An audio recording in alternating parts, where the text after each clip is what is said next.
लेकर हर ओर सामाजिक संगठनों की ओर से जो जरूरतमंद लोग हैं उनके लिए राहत सामग्री पहुंचाने का प्रयास असंभव किया जा रहा है। साथ ही प्रवासी बंधु जो बड़ी संख्या में राजस्थान से बाहर है, जैसे गुजरात, महाराष्ट्र या अन्य राज्यों में, वो बीच में से आ रहे थे, उन लोगों के लिए बीच में उन्हें क्वारंटाइन कर दिया गया था। उनकी जो एक अवधि थी 14 दिनों की, वो 14 दिनों की अवधि पूरी होने के बावजूद भी उन्हें वहां से रवाना नहीं किया है। इस संबंध में विस्तार से बातचीत करने के लिए आज हमारे साथ कांग्रेस के वरिष्ठ नेता है हमारे साथ धरती निवासी, उनसे बात करेंगे कि किस तरीके की हालात है, प्रवासियों से किस तरीके से बातचीत हुई है और फिलहाल जिले में कोरोना को लेकर किस तरीके का स्कोप है।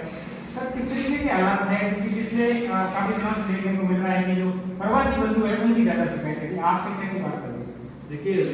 जिस दिन से पहला लॉकडाउन पार्ट 1 हुआ, उसके बाद में लगातार 25-26 तारीख से आपको पता है कि प्रवासियों के निरंतर फोन आ रहे हैं, हम सबके संपर्क में रहे। अब आज जो स्थिति बनी हुई है उसमें जो लोग नहीं निकल पाए वो तो उनकी जगह जो घर आना चाहते हैं, और वो बात भी सही है कि हर जगह नहीं चाहता कि मैं मेरे घर पहुंच जाऊँ एक बार। और सबसे बड़ी समस्या उन लोगों की है जो निकल तो गए, मगर परिस्थितियों के अनुसार विभिन्न राज्यों के जो प्रशासन था उन्होंने इनको जगह जगह क्वारंटाइन कर दिया। जैसे कि तेलंगाना में है, छत्तीसगढ़ में है, मध्य प्रदेश में है, कर्नाटक में है, गुजरात में है और महाराष्ट्र में है। अब उन लोगों को 15 दिन 20 दिन वहां हो गए। अब लॉकडाउन 3 मई तक बढ़ चुका है, तो वो लोग चाहते हैं कि आवे बात भी उनकी सही और वो 15-20 दिन वो वहां प्रशासन की निगरानी में क्वारंटाइन रहे। तो हम लोगों ने ये बात ऊपर तक भी पहुंचाई। मुख्यमंत्री जी ने, जब प्रधानमंत्री जी की वीडियो कॉन्फ्रेंसिंग थी उस दिन मुख्यमंत्री जी ने भी इस बात को उनके संज्ञान में लाया और निवेदन किया कि जो प्रवासी बाहर व्यवसाय कर रहे हैं या मजदूरी कर रहे हैं उनको यहाँ लाना है वापस। उससे पूर्व भी मुख्यमंत्री जी और उप मुख्यमंत्री जी ने पत्र लिखा था विभिन्न राज्यों के मुख्यमंत्रियों को कि इनकी खाद्य की वगैरह की दूसरी समस्याओं पे आप लोग ध्यान दें। और अभी राजस्थान सरकार ने अलग अलग जो सीनियर आईएएस है उनको स्टेट के प्रभारी बनाया।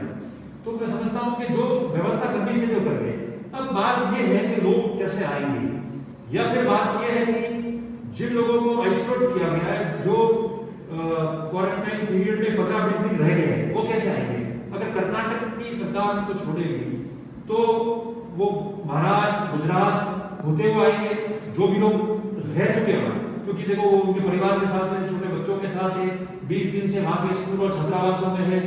उनको खाने पीने की भी तकलीफें आ रही होगी और वो 20 दिन वहां सेफ रह चुके हैं। तो वो जब भारत सरकार कोई दिशा निर्देश जारी करेगी कि ये जो क्वारंटाइन हो चुके हैं, कम से कम जो वहां रह रहे हैं 15-20 दिन से परिवार के साथ प्रशासन की निगरानी में, डॉक्टरों की निगरानी में, वो लोग कैसे घर पहुंच जाए, तो वो निर्देश जारी होंगे जब तो जाके 2-3 राज्य नहीं रोकेंगे। और फिर राजस्थान में आएंगे तो हम लोग उनका मेडिकल चेकअप करा के उनको जिस तरीके से अभी हम लोग, आपने देखा, हम गए, हमने दौरा किया सब जगह, तो उनको घर में होम क्वारंटाइन करना है या गांव में एक जगह रखना है, वो सारी व्यवस्था प्रशासन और सरकार तय कर देगी। मगर राजस्थान बॉर्डर में आ गए जब हमारा लोग शुरू, हम लोगों ने बात ये पहुंचाई है और हम सबको मिलकर प्रयास करना चाहिए। ये कोई किसी राजनीति का विषय नहीं है, मानवता की बात है, सबको मिलकर इस बात को कामयाब करना है। मैं हूँ, किसी और पार्टी का भी व्यक्ति हो, वो सब ये चाहते हैं कि हम उनकी मदद करें। तो इस समय में हम लोगों को मदद करने के लिए ये कोशिश करनी चाहिए कि बात सही जगह पहुंचे और सही जगह से उसका फैसला हो जाए ताकि उन लोगों का हाथ मिल जाए। दूसरी बात कह सकते हो कि प्रवासी बंधु जो बीच में रुके थे, इनको लेकर आपने प्रधानमंत्री नरेंद्र मोदी को भी चिट्ठी लिखी थी। उस चिट्ठी में आपने क्या जिक्र किया था? मैंने पत्र में ये लिखा है कि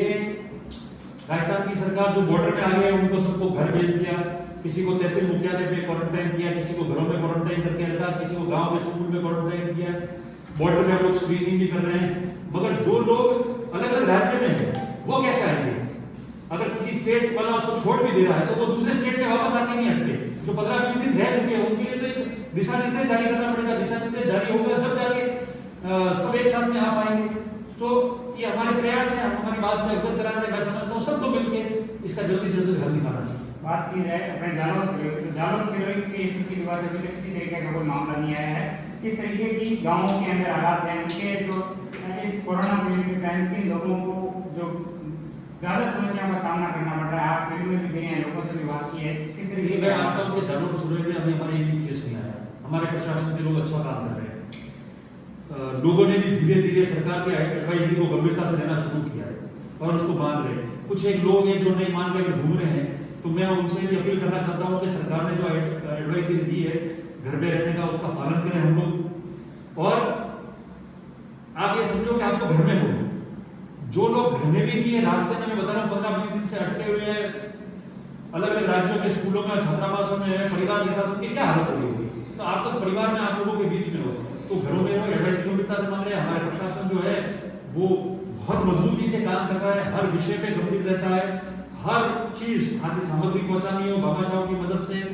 बॉर्डर की सिक्योरिटी की बात हो, जो लोग आ रहे हैं उनकी प्रॉपर स्क्रीनिंग करके उनको भेजे, सैंपलिंग करनी है उसकी बात हो, सैंपल्स भी देखो आप बराबर इकट्ठे किए जा रहे हैं, और जो एक्स्ट्रा बेड्स हम लोगों ने तैयार किए हैं, सारे विषय में आप देखो तो पूरा प्लानिंग के साथ में मजबूती से और गंभीरता से काम चल रहा है। मैं धन्यवाद देता हूँ प्रशासन के लोगों को कि हम लोग इतने सावधान हैं कि अभी तक तो देखो कोई भी केस आया नहीं है, और हम लोग सावधान रहेंगे तो आने वाले कुछ दिनों में ये हम अपने आप मुकाबला कर पाएंगे इस लड़ाई का। आपने आज भीमाल के क्वारंटाइन सेंटर से भी जायजा लिया था, वहाँ के जो लोग प्रवासी बंधु आए थे उन्हें बीमार रखा हुआ है, उनकी भी कुछ शिकायत थी, क्या उनको दिक्कतें क्या आ रही है? देखो ये तो क्या नॉर्मल, जब कोई व्यक्ति आता है क्वारंटाइन किया हुआ है उनको और रखा हुआ है तो निश्चित तौर पर सब चाहते हैं कि घर भी जा रहे हैं, सब ये भी चाहते हैं कि छोटी मोटी कोई बात होती है, शिकायत होती है तो वो करते भी है, पर मैं समझता हूँ वो शिकायत नहीं है, वो कई बातें पहुंचाते हैं। अब उनकी सैंपलिंग भी ली जा रही है,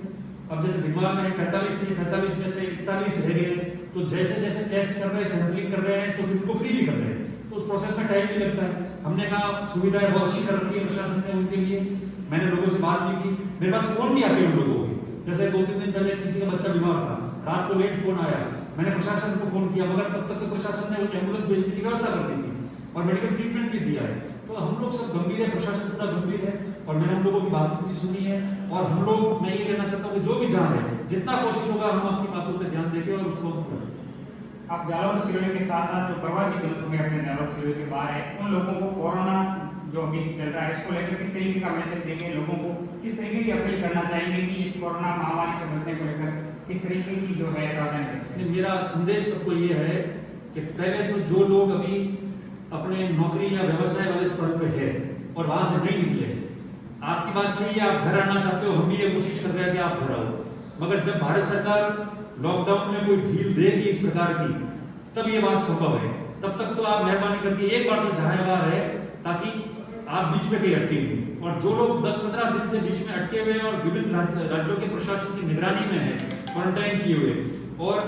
उनकी मेडिकल चेकअप भी हो रहा है, सवाल है उनको लाने का। मैं उनको कहना चाहता हूँ कि आपके बारे में हम बहुत ज्यादा चिंतित हैं, या सारे लोग अपने परिवारों के साथ हैं, मगर आप परिवार से दूर, आपके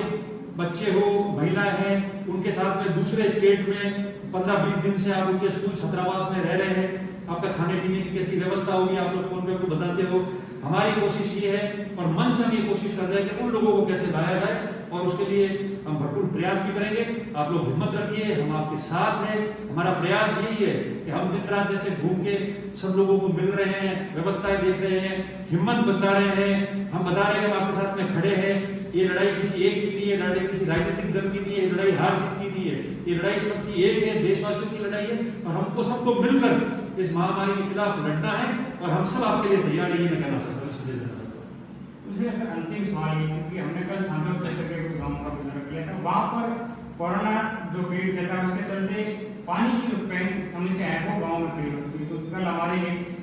पार्टी नेता से भी बात हुई थी, उन्होंने कहा कि नेहर क्षेत्र के कुछ ऐसे गाँव में जहाँ कोरोना की बात साथ है और साथ ही लॉकडाउन है, और उसके साथ साथ जो पेयजल संकट घेरा गया और साथ में जो मवेशी है वो मरने के कगार पर आ चुके हैं, उसको लेकर इस पानी के लिए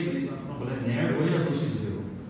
मैंने खुद ने कल एक्सीएम से, एईएन से, जेईएन से विभिन्न जगह पे बात की है। मैंने कहा जहाँ जहाँ पानी की समस्या आ रही है आप लोग नोट करो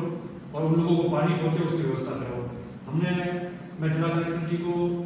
भी बात करूँगा, सरकार को भी अवगत कराएंगे कि जहाँ दूर दराज बैठे पानी की व्यवस्था नहीं है वहाँ किस तरीके से पानी पहुँचा सके। कहीं छोटी मोटी टेक्निकल कमियों की वजह से नहीं पहुँच रहा है तो उसको भी हमारे लोग जो है वो लगे हुए हैं। मैं निरंतर आपकी बात बिल्कुल ठीक है, हम पूरा उसका मॉनिटरिंग कर रहे हैं और कोशिश करेंगे कि पानी की मानव के लिए और पशु के लिए, पक्षी के लिए किसी प्रकार की कोई कमी नहीं रहे, व्यवस्थित ढंग से चले। दूसरा सर एक सवाल ले रह गया कि कोरोना को लेकर जो सोशल मीडिया पे अलग अलग प्रकार की भ्रांतियां फैलती है, कोई संदिग्ध आता है उसको लोग पॉजिटिव ले लेते हैं, इस तरीके से सोशल मीडिया पे अफवाहें ज़्यादा फैलती है, तो उन अफवाहों को लगाम लगाकर आप कैसा किस तरीके के प्रयास? देखो गवर्नमेंट ने भी डायरेक्शन जारी की है, मैं सबसे यही निवेदन करता हूँ कि कृपया करके किसी प्रकार की अफवाह या कोई भी बात है उसको बिना सोचे समझे पढ़े, बिना उसका आप वेरिफिकेशन किए आप उसको फॉरवर्ड ना करें, ताकि हड़कंप नहीं मचे एकदम से। हम लोगों को ज्यादा से ज्यादा सावधानी रखनी है, सोशल मीडिया का बिल्कुल सदुपयोग करना है, एक दूसरे की सहायता के लिए करना है। अफवाह फैले, दुरुपयोग होवे, जिसकी वजह से हड़कंप मचे, लोगों में डर पैदा हो, ऐसा काम हम लोगों को नहीं करना है। और सब लोग अपने घर में सुरक्षित रहे, जितना संभव होगा हम लोग एडवाइजरी गवर्नमेंट की मानते हुए, सोशल डिस्टेंस रखते हुए, 144 का ध्यान में रखते हुए हम लोग निरंतर आप लोगों की सेवा में तैयार हैं। भले फोन पे हो, भले फील्ड में हो, भले कहीं भी हो, हम समस्त चीजों का बिल्कुल ध्यान रखेंगे और कोई किसी प्रकार की कोई कमी नहीं आने देंगे।